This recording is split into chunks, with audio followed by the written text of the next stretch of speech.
ಹೀಗೆ ರಾಜ್ಯದಲ್ಲಿ ಇಷ್ಟೆಲ್ಲ ಸಮಸ್ಯೆಗಳು ತಾಂಡವಾಡ್ತಾ ಇದ್ದಾರೆ. ಆದರೆ ಇತ್ತ ರಾಜಕಾರಣಿಗಳು ರಾಜಕೀಯದಲ್ಲಿ ಮಾತನಾಡ್ತಾ ಇದ್ದಾರೆ. ಕೇಂದ್ರ ಸರ್ಕಾರ ಕೊಟ್ಟಷ್ಟು ನಾವು ಕೊಡ್ತಾ ಇದ್ವಿ, ಯುದ್ಧದ ನೆಪದಲ್ಲಿನೇ ಕೇಂದ್ರ ಸರ್ಕಾರ ಬೆಲೆ ಬೇರೆ ಏರಿಸಿದೆ ಅಂತೇಳಿ ಮುಖ್ಯಮಂತ್ರಿಗಳು ಹೇಳ್ತಾ ಇದ್ದಾರೆ. ಇನ್ನು ಗ್ಯಾರಂಟಿ ಹೆಸರಲ್ಲಿ ಬೆಲೆ ಏರಿಕೆ ಮಾಡಿರೋದು ನೀವು ಅಂತ ಛಲವಾದಿ ನಾರಾಯಣಸ್ವಾಮಿ ಅವರು ಕೂಡ ಆರೋಪವನ್ನು ಮಾಡ್ತಾ ಇದ್ದಾರೆ. ಒಟ್ಟಲ್ಲಿ ಜನರಿಗೆ ಕನ್ಫ್ಯೂಸ್ ಆಗಬೇಕು ಅಷ್ಟೇ, ಅವರಿಗೆ ವಾಸ್ತವ ಏನು ಅಂತ ಗೊತ್ತಾಗಬಾರ್ದು, ಕನ್ಫ್ಯೂಸ್ ಆಗಬೇಕು ಅನ್ನೋಂಥದ್ದನ್ನು ಮಾತಾಡ್ತಾ ಇದ್ದಾರೆ. ಸಿಲಿಂಡರ್ ಗ್ಯಾಸ್ ಬೆಲೆ ಏರಿಸಿದರೆ ಕ್ರಮ ತೆಗೆದುಕೊಳ್ತೀವಿ ಅನ್ನುವಂಥದ್ದು ಆಹಾರ ಸಚಿವ ಮುನಿಯಪ್ಪನವರ ಹೇಳಿಕೆ. ಇರಾನ್ ಯುದ್ಧ ಅಂತೇಳಿ ಯದ್ವಾತದ್ದು ಬೆಲೆ ಏರ್ಸಂತ ಇದೆಯಾ? ಅಲ್ಲ ಸರ್, ಅದಕ್ಕೆ ತಮ್ಮ ಸಿದ್ಧತೆ ಹೇಗಿದೆ ಅಂತ ಸರ್ಕಾರ? ನಮ್ದಲ್ರಿ ಕೇಂದ್ರ ಸರ್ಕಾರ ಮಾಡಿರೋದು ಇದು. ರಾಜ್ಯದ್ದು ಏನಾದ್ರು? ರಾಜ್ಯದ್ದೇನಿಲ್ಲ, ಅವ್ರಿಗೆ ಕೊಟ್ರೆ ನಾವು ವಿತರಣೆ ಮಾಡ್ತೀವಿ ಅಷ್ಟೇ. ವಿತರಣೆ ಮಾಡೋದಷ್ಟೇ ನಮ್ಮ ಕೆಲಸ. ಪೆಟ್ರೋಲಿಯಂ ಪ್ರಾಡಕ್ಟ್ಸ್ನ ಯಾರು ಮಾಡೋರು? ಸೆಂಟ್ರಲ್ ಗೌರ್ಮೆಂಟ್ ಅಲ್ವಾ? ಈ ಗ್ಯಾರಂಟಿಗಳನ್ನ ಮುಂದಿಟ್ಕೊಂಡು ಎಲ್ಲಾ ಬೆಲೆಗಳನ್ನ ಇವರು ಏರಿಸಬಹುದಾದ GSTಗೆ ಬರದೆ ಉಳಿದಿರತಕ್ಕಂಥ ಎಲ್ಲದರ ಬೆಲೆಗಳನ್ನ ಇದುವರೆಗೂ 3-4 ಬಾರಿ ಏರಿಕೆ ಮಾಡಿದ್ದಾರೆ.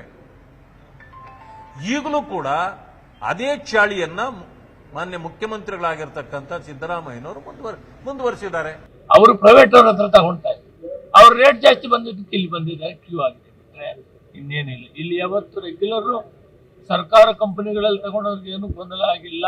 ಅವ್ರಿಗೂ ಹೇಳಿದ್ರು, ಯಾರಿಗೆ ಪ್ರೈವೇಟ್ ಕಂಪನಿಗಳು ಕೂಡ ಸರ್ಕಾರದ ರೇಟ್ ಕೊಡಬೇಕು, ಜನಕ್ಕೆ ತೊಂದರೆ ಕೊಡಬಾರ್ದು, ಅದೇ ಆಕ್ಷನ್ ತಗೊಂತೀವಿ. ಬೆಲೆ ಏರಿಸಿದರೆ ಕ್ರಮ ಅಂತೇಳಿ ಬಾಯಿ ಮಾತಿನಲ್ಲಿ ಹೇಳ್ತಾ ಇದ್ದಾರೆ. ಆದರೆ ಬೆಲೆ ಏರ್ತಾ ಇದೆ, ಅದನ್ನು ಆಟೋ ಡ್ರೈವರ್ಗಳು ಎಲ್ಲ ಕಡೆಯಲ್ಲಿ ಹೇಳ್ತಾ ಇದ್ದಾರೆ. ಡ್ರೈವರ್ಗಳು, ಕ್ಯಾಬ್ ಚಾಲಕರು ಎಲ್ಲ ಕಡೆಯಲ್ಲಿ ಹೇಳ್ತಾ ಇದ್ದಾರೆ. ಇದು ಅವ್ರಿಗೆ ಪ್ರತಿನಿತ್ಯದ ಗೋಳು. ಆದರೆ ಕ್ರಮ ಎಲ್ಲ ಆಗ್ತಾ ಇದೆ ಗೊತ್ತಿಲ್ಲ. ಆಹಾರ ಸಚಿವರಿಗೆ ಹೇಳಬೇಕು, ಯಾವಾಗ ಆಗತ್ತೆ, ಎಲ್ಲ ಆಗತ್ತೆ ಅನ್ನೋದನ್ನ ಹೇಳಬೇಕು. ಇನ್ನು ಕೊಲ್ಲಿ ಕಾಳಗದಿಂದ ದೇಶದಲ್ಲಿ ಗ್ಯಾಸ್ ಕಾಳಗ ನಡೀತಾ ಇದ್ದರೆ, ಇನ್ನೊಂದು ಕಡೆಯಲ್ಲಿ ಪಂಚರಾಜ್ಯಗಳ ಚುನಾವಣೆಯ ಜೊತೆಗೆ ರಾಜ್ಯದಲ್ಲಿ ನಡೀತಾ ಇರುವಂಥ 2 ಕ್ಷೇತ್ರಗಳಲ್ಲಿ ಬೈ ಎಲೆಕ್ಷನ್ಗೆ ದೊಡ್ಡ ಕಾಳಗವು ಕೂಡ ನಡೀತಾ ಇದೆ. ದಾವಣಗೆರೆಯಲ್ಲಿ 2ನೇ ದಿನವೂ ಕೂಡ ಸಮರ್ಥ ಶಾಮನೂರು ಪರವಾಗಿ ಇವತ್ತು ಮುಖ್ಯಮಂತ್ರಿಯವರು ಪ್ರಚಾರವನ್ನು ನಡೆಸಿದ್ದಾರೆ. ಮತ್ತೊಂದು ಕಡೆಯಲ್ಲಿ ಬಾಗಲಕೋಟೆಯಲ್ಲಿ ಮಾಜಿ ಮುಖ್ಯಮಂತ್ರಿಗಳಾಗಿರುವಂತಹ ಯಡಿಯೂರಪ್ಪ ಹಾಗೂ ಬಿಜೆಪಿ ರಾಜ್ಯಾಧ್ಯಕ್ಷರಾಗಿರುವಂತಹ ವಿಜಯೇಂದ್ರ ಇಬ್ಬರು ಕೂಡ ಇವತ್ತು ಯಾವುದೇ ಪ್ರಚಾರವನ್ನು ಮಾಡಿಲ್ಲ. ಕಾರಣ, ಬಸನಗೌಡ ಪಾಟೀಲ್ ಯತ್ನಾಳರು ಇವತ್ತು ಬಾಗಲಕೋಟೆಗೆ ಎಂಟ್ರಿ ಕೊಟ್ಟಿದ್ದರು. ಬಿಜೆಪಿಯಿಂದ ಉಚ್ಚಾಟನೆ ಆಗಿದ್ರೂ ಕೂಡ ಬಾಗಲಕೋಟೆ ಚುನಾವಣೆಯ ಪ್ರಚಾರಕ್ಕೆ ಯತ್ನಾಳ್ ಅವರು ಎಂಟ್ರಿ ಕೊಟ್ಟಿದ್ದಾರೆ. ವಿಶೇಷವಾಗಿ ಬಿಜೆಪಿ ಪಕ್ಷದ ಶಾಲನವರು ಹಾಕಿರಲಿಲ್ಲ, ಬಿಜೆಪಿಯ ಶಾಲನವರು ಹಾಕಿರಲಿಲ್ಲ. ಆದರೆ ಇದಕ್ಕೆ ಪ್ರಚಾರಕ್ಕೆ ಬಂದಂಥವರು ಕೇಸರಿ ಶಾಲನ್ನು ಹಾಕ್ಕೊಂಡಿದ್ರು, ಕೇಸರಿ ಕೋಟ್ ಹಾಕ್ಕೊಂಡಿದ್ರು, ತಲೆ ಮೇಲೆ ಕೇಸರಿ ಟೋಪಿ ಹಾಕ್ಕೊಂಡಿದ್ರು. ಬ್ಯಾನರ್ಗಳಲ್ಲಿ ಎಲ್ಲೂ ಕೂಡ ಯತ್ನಾಳ್ ಅವರ ಫೋಟೋ ಇರಲಿಲ್ಲ. ಆದರೆ ಬಿಜೆಪಿ ಅಭ್ಯರ್ಥಿ ವೀರಣ್ಣ ಚರಂತಪಟ್ಟ ಪರವಾಗಿ ಅವರು ಕ್ಯಾಂಪೇನನ್ನು ಮಾಡ್ತಾ ಇದ್ದಾರೆ. ಅಚ್ಚರಿ ಅಂದರೆ ಯತ್ನಾಳ್ ಅವರ ಜೊತೆಗೆ ಬಿಜೆಪಿ ಉಪಾಧ್ಯಕ್ಷ ಮುರುಗೇಶ್ ನಿರಾಣಿ ವೇದಿಕೆಯನ್ನು ಹಂಚಿಕೊಂಡಿದ್ದರು. ಹಾಗೆಯೇ ಮಾಜಿ ಸಚಿವ CC ಪಾಟೀಲ್, ವಿಧಾನ ಪರಿಷತ್ ಸದಸ್ಯ ಹನುಮಂತ ನಿರಾಣಿ, ಅರವಿಂದ ಬೆಲ್ಲದ್ ವಿಧಾನಸಭೆಯ ಪ್ರತಿಪಕ್ಷದ ಉಪನಾಯಕ, ಇವರೆಲ್ಲರೂ ಕೂಡ ಯತ್ನಾಳ್ ಅವರ ಜೊತೆಗೆ ಇವತ್ತು ಇದ್ದರು. ಪ್ರಚಾರದ ಸಂದರ್ಭಗಳಲ್ಲಿ ಕೂಡ ಜೊತೆ ಇದ್ದರು.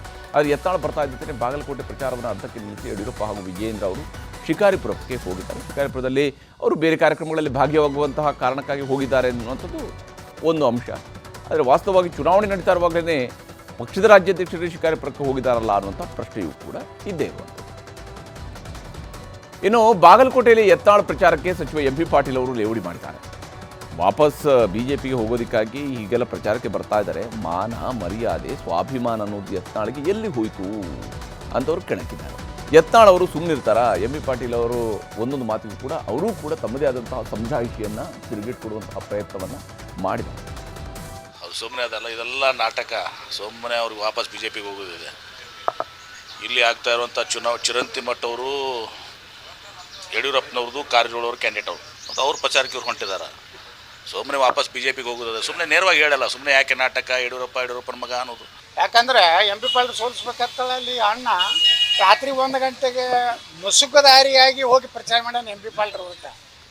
ಹಾಗಾದರೆ ಸ್ವಾಭಿಮಾನಿತ MP ಪಾಟೀಲ್ರೆ ನೀವು ಅಲ್ಲಿ ಹೋಗಬೇಡ, ನಾನು ಅವರಿಗೆ ಆಗ್ರಹ ಮಾಡ್ತೇನೆ. ವಿಜಯೇಂದ್ರ ನೇತೃತ್ವದ ಚುನಾವಣೆಯಲ್ಲಿ ಇವರು ಪ್ರಚಾರಕ್ಕೆ ಹೋಗೋದು ಸುಮ್ಮನೆ ಬಿಟ್ಬಿಡ್ಲಲ್ಲ. ಹೇಳಿ, ನಾವು ವಾಪಸ್ ನಾನು ಕರ್ಕೋರಿ BJPಯಾಗ ಅಂತ ಹೇಳೋ, ಕೈ ಮುಗಿದು ಏನೇನು ಮಾಡೋದು ಮಾಡಿ ಹೋಗ್ರಿ ಒಳಗಡೆ. ನೋಡ್ರಿ, ನಾನು ಯಾರ್ದು ಕೈ ಕಾಲು ಹಿಡಿದಲ್ಲ. ನಾ BJP ಪ್ರಚಾರಕ್ಕೆ ಬರ್ತೀನಿ ಅಂತ ಹೇಳಿ ನಾ ಎಲ್ಲಿ ಹೇಳಿಲ್ಲ. ಅವರು ಹಿಂದೂಗಳ ಓಟ್ ಮ್ಯಾಗನೇ ಆರಿಸಿ ಬರೋರು ಚರಂತಿ ಮಾಡ್ರಿ. ಇವ್ರೇನು ಸಾಬ್ರೇನು ಹಾಕೋದಿಲ್ಲ ಅಲ್ಲಿ, ಅದನ್ನು ನಾವು ತೆಗೆದು ಬಿಡೋದು ಫೈಲ್ ನಂದು. ನೋಡ್ರಿ, ಸಿದ್ದರಾಮಯ್ಯವರು ನಾವು ಎಲ್ಲ ಹೇಳೋದೇನಂದ್ರೆ ಅಲ್ಲಿ ಅಪಮಾನ ಮಾಡಿ ಹೊರಗೆ ಹಾಕಿದ್ದಾರೆ. ಹೊರಗೆ ಹಾಕಿದ್ರು ಕೂಡ ನೀವು ಎಲ್ಲ ಅಪಮಾನ ಮರ್ಯಾದೆ ಬಿಟ್ಟು ಸ್ವಾಭಿಮಾನ ಎಲ್ಲ ಹೇಳ್ತೀರಲ್ಲ ಮತ್ತೇನು ಸ್ವಾಭಿಮಾನ ಹೋಯ್ತು. ನಾ ಹೇಳಿದ್ದಲ್ಲ ಮೊದಲೇ ಇದು ಪುನಃ ಸುಮ್ಮನೆ ಇದೆಲ್ಲ ನಾಟಕ. ಹಿಂದೂಗಳ ಬಳಿ ಸ್ವಲ್ಪ ಅಸಮಾಧಾನ ಇದೆ. ಬಿ ಜೆ ಪಿ ಏನು ನಾಯಕರು ಅದಾರಲ್ಲ, ಅಧಿಕಾರ ಇದ್ದಾಗ ಹಿಂದೂಗಳ ರಕ್ಷಣೆ ಮಾಡಿಲ್ಲ. ನಾನು ನಮ್ಮ ಸರ್ಕಾರ ಬಂದರೆ ಯೋಗಿ ಆದಿತ್ಯನಾಥರ ಮಾದರಿ ಸರ್ಕಾರ ಕರ್ನಾಟಕ ತರ್ತೀನಿ ಒಬ್ಬರೇ ಅಂದಾನೆ ಕರ್ನಾಟಕದ. ನಾ ಹೇಳ್ತೀನಿ.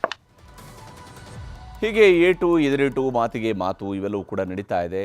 ಇದರ ನಡುವೆ ಬಾಗಲಕೋಟೆ ಅಖಾಡದ ಕತೆ ಹೀಗಾದರೆ, ದಾವಣಗೆರೆಯಲ್ಲಿ ಬಿಜೆಪಿ ಜೆಡಿಎಸ್ ಹಬ್ಬದ ಪ್ರಚಾರ ಇವತ್ತು ಭಾಳ ಜೋರಾಗಿತ್ತು. ಕಾಂಗ್ರೆಸ್ನ ಸಮರ್ಥ ಶ್ಯಾಮನೂರು ಪರವಾಗಿ ಮುಖ್ಯಮಂತ್ರಿಯವರು ಇಡೀ ದಿವಸ ಪ್ರಚಾರವನ್ನು ಮಾಡಿದರೆ, ಬಿಜೆಪಿಯ ಶ್ರೀನಿವಾಸ್ ಪರವಾಗಿ ಶ್ರೀರಾಮುಲು ಹಾಗೆಯೇ ಸದಾನಂದಗೌಡ ಸೇರಿದಂತೆ ಹಲವರು ಪ್ರಚಾರ ಸಭೆಯಲ್ಲಿ ಭಾಗಿಯಾಗಿದ್ದಾರೆ. ವಿಶೇಷವಾಗಿ ಮಾಡಿರ್ತಕ್ಕಂಥ 5 ಗ್ಯಾರಂಟಿ ಯೋಜನೆಗಳು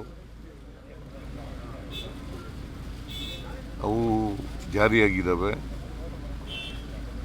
3 ವರ್ಷದಿಂದ ಜಾರಿ ಆಗ್ತಾ ಇದ್ದಾವೆ. ಮತ್ತು ನಂಬಿಕೆ ಬಂದಿದೆ ಬಿ ಜೆ ಪಿಯವರು ಏನೇ ಸುಳ್ಳು ಹೇಳಿದ್ರು ಕೂಡ. ಯಾಕೆಂತಂದರೆ ಇವು ಜಾರಿ ಆಗೋದೇ ಇಲ್ಲ ಅಂತ ಹೇಳಿದರು. ಒಂದು ಸಾರಿ ರಾಜ್ಯ ಆರ್ಥಿಕವಾಗಿ ದಿವಾಳಿ ಆಗ್ತದೆ ಅಂತ ಹೇಳಿದರು. ಖಜಾನೆ ಖಾಲಿ ಆಗಿಬಿಡ್ತದೆ ಅಂತ ಹೇಳಿದರು. ಅಭಿವೃದ್ಧಿ ಕೆಲಸಗಳು ನಡೀತಾ ಇಲ್ಲ ಅಂತ ಹೇಳಿದರು. ಮಾಡೋಕ್ಕಾಗಿಲ್ಲ. ಯಾಕಪ್ಪ ಅಂತಂದರೆ ಕೇಂದ್ರ ಸರ್ಕಾರದವರು ನಮಗೆ ಕೊಡಬೇಕಾಗಿದ್ದಂಥ ಹಣವನ್ನು ಕೊಡಲಿಲ್ಲ. GST ಇಷ್ಟು ದುಡ್ಡು ಬರ್ಬೋದು ನಮಗೆ ತೆರಿಗೆನಲ್ಲಿ. 1,20,000 ಕೋಟಿ ತೆರಿಗೆ ಬರಬೇಕಾಗಿತ್ತು. ನಮಗೆ 10,000 ಕೋಟಿ ಕಡಿಮೆ ಆಯಿತು. ಅದರಲ್ಲಿ 10,000 ಕೋಟಿ ರಾಜ್ಯದ್ದೇನಿಲ್ಲ. ಅವ್ರಿಗೆ ಕೊಟ್ಟರೆ ನಾವು ವಿತರಣೆ ಮಾಡ್ತೀವಿ ಅಷ್ಟೇ. ವಿತರಣೆ ಮಾಡೋದಷ್ಟೇ ನಮ್ಮ